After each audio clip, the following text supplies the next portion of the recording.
रचित हैं, इसलिए हमारे नहीं हैं, इसलिए नेत्रों का आश्रय नहीं करना है, नेत्रों से नहीं देखना है।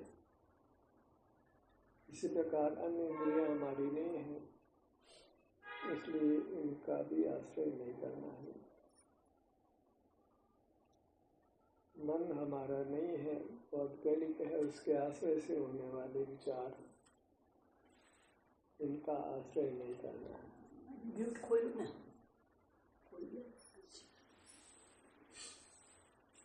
वचन स्वयंत्र हमारा नहीं है, उसके आश्रय से होने वाला वचन हमारा स्वभाव नहीं है। पौद्गलिक काय से रचित है, हमारी नहीं है, इसलिए उसके आश्रय से कुछ कार्य चेष्टा नहीं करना है। शौचोच्छ्वास अशुद्ध प्राण है, उद्गल के निमित्त से है, इसलिए स्वभाव नहीं है, उसका आश्रय नहीं करना है। हमारी मूर्त हमारी वस्तु है, उसका आश्रय करना है। और उसमें सुख की स्थिति है, वह हमारा स्वभाव है, उसका आश्रय करना है। वही स्वभाव का आश्रय है, उसी से हम अपने पूर्ण स्वभाव को प्राप्त कर सकेंगे। स्वभाव नेचर को कहते हैं, जो नेचुरल है, स्वाभाविक है, मिला हुआ नहीं है, उसका आश्रय करना है। लोक में नेचर का यथार्थ नहीं किया जाता है। जो मैन मेड है, प्रोसेस्ड है, उसको नेचुरल कहते हैं। जो मैन मेड नहीं है, उसको नेचुरल कहते हैं। तो प्रकृति की रचना है जिसमें मनुष्य का रोल नहीं है। पहाड़ है, नदी है, फल फूल है, ये नेचुरल है, मैन मेड नहीं है, इनका आश्रय करना है। वह तो पराश्रयी है। नेचर का जो वास्तविक अर्थ है वह स्वभाव है, अपना भाव। अपना भाव दो प्रकार का है, विस्तार रूप और व्यक्ति रूप। तो विस्तार है वह तो अनुभव में आता है, तो अनमिक्स ही आता है, उसके साथ में अनुभव में नहीं आता है। इसलिए विस्तार तो स्वभाव ही है, उसमें कोई दोष नहीं है। मिक्स होने पर भी हमको मिक्स्ड अनुभव में नहीं आता है, अकेला ही अनुभव में आता है। वह नेचुरल है, स्वाभाविक है, बिना मिला हुआ है। मिला हुए को नेचुरल नहीं बोलते हैं।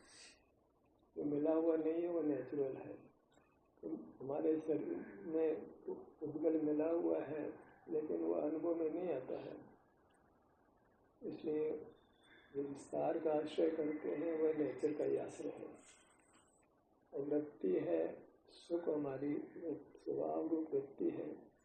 तो सुख की स्थिति जो शरीर में है, जीवन अनुभव में है, वह हमारा स्वभाव है, उसका आश्रय करना वो नेचर का आश्रय हो गया।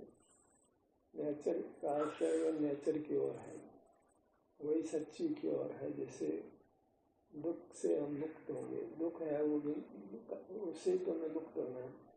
दुख बीमारी है, उसका क्योर करना है, उसको मिटाना है। तो उससे क्या होगा कि हमारा स्वभाव सुख प्रकट होगा। दुख का आश्रय करके दुख नहीं मिटाया जा सकता है। दुख स्वयं प्रभाव है, विभाव है। इंद्रिय ज्ञान है, दर्शन काय की चेष्टा है, श्वास है, ये सब ब्लेंडेड है, मतलब उद्गत से मिलकर होने वाले परिणाम असमान जाति द्रव्य परिणाम है। इनका आश्रय करके मोक्ष नहीं पाया जा सकता है, क्योंकि स्वभाव नहीं है, मिक्स्ड है। पहले लोग कहते हैं श्वास को देखो, विचारों को देखो, धड़कन फड़कन को देखो, ये स्वभाव का आश्रय नहीं है। ये सब उद्गत के निमित्त से होने वाले विभाव है। स्वभाव के विपरीत दुख ही है। ये दुख का आश्रय करके हम सुखी नहीं हो सकते। स्वभाव ही नहीं, दुख विभाव है, नेचर नहीं है, नेचर की ओर नहीं है। वो नेचुरल फॉर्म नहीं, अनमिक्स्ड नहीं है। हमारा विस्तार है, वो मिक्स्ड होने पर भी अनुभव में मिक्स नहीं आता है, इसलिए उसको शुद्धता है। अनुभव में मिक्स्ड आता है तो शुद्धता नहीं होती। तो विस्तार को निसंक होकर आश्रय कर सकते हैं। चाहे ललाट पे हैं, चाहे हाथ पे हैं, चाहे पैर पे हैं, पीठ पे हैं, ये सब नेचुरल है, नेचर है, हमारी स्वभाव है। अनमिक्सड है, मिक्सड होने पर भी अनमिक्सड है, क्योंकि अनुभव में दोनों साथ नहीं आते। पर्याय में है भेद। एक पर्याय है जो पुद्गल के निमित्तज है, एक पर्याय से पुद्गल का निमित्त बना नहीं है, पुद्गल की मिलावट का परिणाम नहीं है। वेदना है पुद्गल की मिलावट का परिणाम है, श्वासोच्छ्वास है पुद्गल की मिलावट का परिणाम है, विचार है पुद्गल की मिलावट का परिणाम है, वेदना है पुद्गल की मिलावट का परिणाम है। इनके अनुभव से मोक्ष मार्ग नहीं बनेगा। भले इनका अनुभव हो जाए ये अलग बात है, हमें उस अनुभव करने को नेचर का आश्रय किया, स्वभाव का आश्रय किया नहीं मानेंगे। तो नेचर नहीं है, उससे हमारा इलाज नहीं होगा, दुख का इलाज नहीं होगा। नेचर की ओर करना है तो विस्तार भी शुद्ध, वृत्ति भी शुद्ध, जिसमें कोई मिक्स का काम नहीं है। इनमें वेदना नहीं है, वो किसी मिक्स का कार्य नहीं है, कोई साता वेदनी कर्मजनी नहीं है, कोई स्वास्थ्य खुद का शरीर के स्वास्थ्य के कारण से नहीं है, वो हमारे स्वरूप से ही है, नेचुरल है, अनमिक्सड है, स्वाभाविक है। उससे हमारे दुखों का क्योर होगा, इलाज होगा। इतना सा मार्ग समझ लेना। लोक में बहुत सारी बातें चलती है, ध्यान के मामले में बहुत सारी विपरीत बातें हैं। श्वास को देखो, धड़कन फड़कन को देखो, वेदना का ही अनुभव करो। ये सब हम नेचर का आश्रय नहीं कर रहे, स्वभाव का आश्रय नहीं कर रहे। ऐसे विभाव को परभाव भी कहते हैं, पराश्रय हो गया। श्वास को देखना पराश्रय है, विचारों को देखना पराश्रय है, वेदना को अनुभव में लेना पराश्रय है। इनसे मोक्ष मार्ग नहीं बनेगा। पर वस्तु तो सीधी पर है, उसका आश्रय करें वो तो मार्ग बनेगा ही नहीं। हमारे मूर्त शरीर भी पवित्र है, उसका आश्रय करेंगे तो मार्ग नहीं बनेगा। हमारा अमूर्त शरीर है, वह नेचर है, भाव है, हमारी वस्तु है, त्रैकालिक है, अकेली नहीं है, तो उसके साथ में एक भाव भी आएगा। अकेला विस्तार नहीं होता, अकेली वृत्ति नहीं होती, वस्तु विस्तार वृत्ति नहीं होती। तो दोनों का स्वभाव देखना, विस्तार का भी वृत्ति का भी। तो विस्तार को तो सदा ही शुद्ध समझो, क्योंकि वो अकेला ही अनुभव में आता है। शेष वृत्ति का आज एक समय में उत्पन्न होती है, तो वृत्ति का आश्रय नहीं करें तो वस्तु का भी आश्रय नहीं होगा। वो अकेला विस्तार पाया नहीं जाता है, बिना वृत्ति के वस्तु नहीं होती है। तो वृत्ति को साथ में लेना है।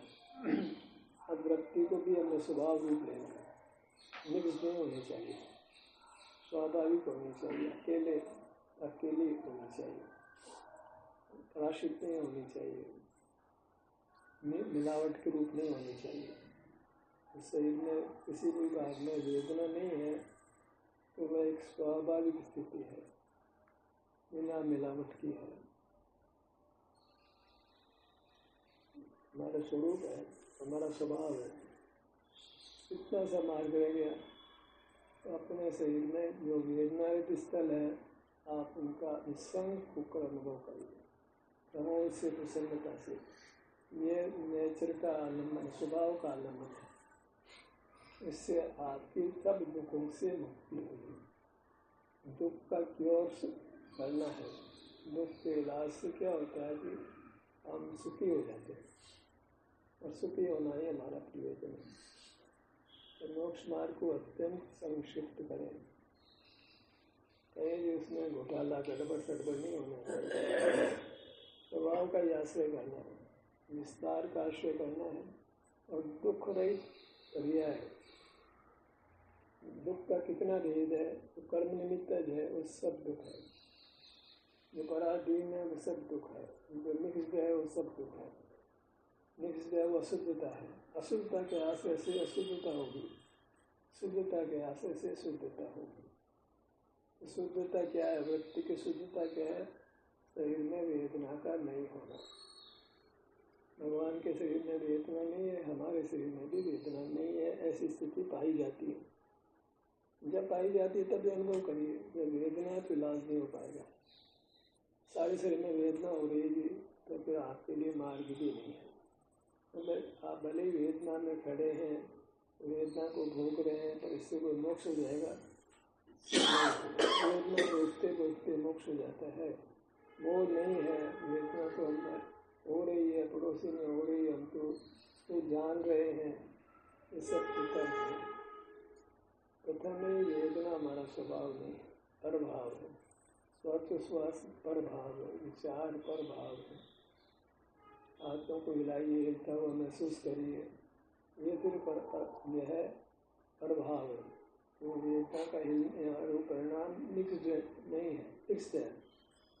उसमें अगर पुटकल नहीं होता तो आप हाथ हिला ही नहीं सकते थे, तो वो पुटकल के समझ से होने वाला परिणाम है। बदन को हिलाइए, शिथिल करिए, खींचिए, स्ट्रेच कर, रिलैक्स करिए, ये सब स्वभाव रूप परिणाम नहीं है।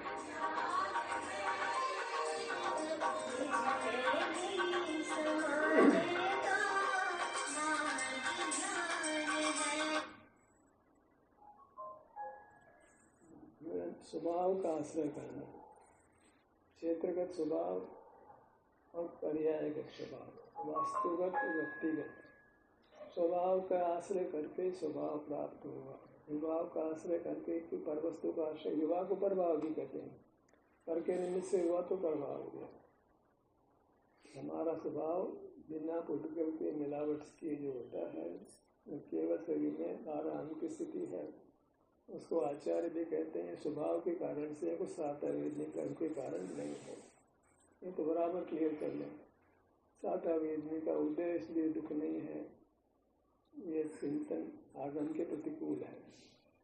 वेदना का नहीं होना वह एक स्वाभाविक स्थिति है। मूड सही के रहते हुए ही अगर सातावेदनी कर्म का उदय नहीं है तो आपके सुख का घात नहीं है, वो सुख की स्थिति है, स्वाभाविक स्थिति है, स्वभाव है। उसका अनुभव करके हम कर्मों का क्षय कर मुक्त होंगे। एक संक्षिप्त सा मार्ग है, ज्ञान का अभ्यास करते हुए हम अंगों पर आते हैं। अंगों पर आकर के हम अंगों में कुछ फील करते हैं, केवल अंगों को फील नहीं करते, अंगों में कुछ फील करते हैं, कुछ भोगते हैं। तो सुख स्वभाव है ना, भोगते हैं। तो भोगना तो है, तो दुख को भोग करके मुक्त नहीं होंगे,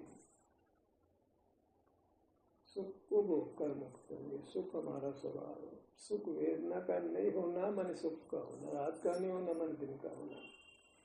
हमें सुख की परिभाषा भी यही नहीं करनी है अधिक। इतनी की वेदना नहीं है तो ये स्वभाव है। भगवान के शरीर में वेदना नहीं है, हमारे शरीर में भी किसी भाग में वेदना नहीं है, तो स्वभाव व्यक्त है, प्रकट है उसका अनुभव। सारे बदन में वेदना हो तो सब स्वभाव व्यक्त नहीं है, तो काम भी नहीं कर सकोगे आप। वैसा भोगते भोगते मोक्ष नहीं होगा। उपसर्ग के दौरान ही मोक्ष हो गया उसको आगम भी नहीं मानता। उपसर्ग मिट करके ही मोक्ष होता है। उपसर्ग रहते रहते तो सहन करते हैं, सहन करते हैं माने उपाय की इच्छा ही नहीं करते हैं। तो कहते हैं वेदना का आश्रय करो तो प्रभाव, पर वेदना का आश्रय पर वस्तु से करो तो प्रभाव। तो नेचर की ओर नहीं है, अननेचुरल केयर है। उसमें आप सफलता कभी टेम्पररी मिल भी जाए तो वो वास्तविक नहीं होगी, परमानेंट का मतलब ही नहीं। मार्ग का अच्छी तरह प्रकार समझ लें, आपस में कोई चर्चा ज़्यादा वार्ता करने का कोई गुंजाइश नहीं हो। हमारे दिमाग में बराबर ये सेट हो कि हमें ध्यान में क्या करना है, और निशंक होकर इस काम को करेंगे और वह हमको अपने दुखों से मुक्ति देगा, क्योर करेगा, प्रिवेंशन भी करेगा, क्योर भी करेगा। अगर मतलब दुखों से बचाएगा और दुख उसको मिटाएगा, दोनों बातें होती है। हमारा तो क्योर भी वही है, प्रिवेंशन भी वही है। बचाव का तरीका भी यही है, मिटाने का तरीका दुखों से वो भी यही तरीका है। एक ही तरीका, एक ही मार्ग है। विस्तार जो कि सुख दुख वाला किसी भाग में सुख, किसी भाग में दुख वाला है, हमें सुख वाले भाग का आश्रय करना है। भले ही दुख वाले भाग पर वृत्ति सहज चली जाती है, और इस समय भले ही पट लक्ष्य नहीं है तो विकार भी नहीं है, लेकिन उससे मार्ग नहीं बनेगा। मार्ग बनेगा स्वभाव के आस्ते। मार्ग फल की एकता होती है। भगवान तो वेदना का अनुभव नहीं करते हैं, हम कर रहे हैं, तो एकता कहाँ रही? भगवान कुछ कर रहे हैं, हम कुछ कर रहे हैं, हम भगवान नहीं बन पाएंगे। वो तो भगवान बन गए, उनके लिए तो सब योग्य है, हमारे लिए वो योग्य नहीं है। वेदना अनुभव में आना अलग बात है, वेदना का अनुभव करना अलग बात है। श्वास का आना जाना अनुभव में आता है, ये एक बात है, और श्वास के आने जाने को अनुभव में कर लेना ये दूसरी बात है। असल में तो जब अनुभव करते हैं श्वास अनुभव में नहीं आती है। वेदना कभी कदाचित अनुभव में आती है, बलवान हो तो, नहीं तो वो भी हृदय में नहीं आती है। तो अपना मुख अपनी ओर होता है, तो विचार तो पैदा होते ही नहीं, अपना अनुभव करते हैं, श्वास पे जाती है, मौन रहते ही हैं। इस प्रकार हम सभी प्रकार के अशुद्ध प्राणों से मुक्त होते हैं जब हमारा लक्ष्य, हमारा अभिप्राय अपने विस्तार को और वहाँ स्वाभाविक की स्थिति है, वेदना की स्थिति है, उसका अनुभव करके हम रहते हैं। तो ये हमने स्वभाव का आश्रय किया, निर्मलता का आश्रय किया। मलिनता का आश्रय करो तो मलिन होंगे, गेहूँ बोएंगे तो गेहूँ पैदा होगा, जो बोएंगे जो पैदा होगा। आप मलिन स्वरूप का अनुभव करोगे तो उसका फल मलिनता ही होगी। हमें मलिनता को नहीं भोगना है, हमें पवित्रता को भोगना है।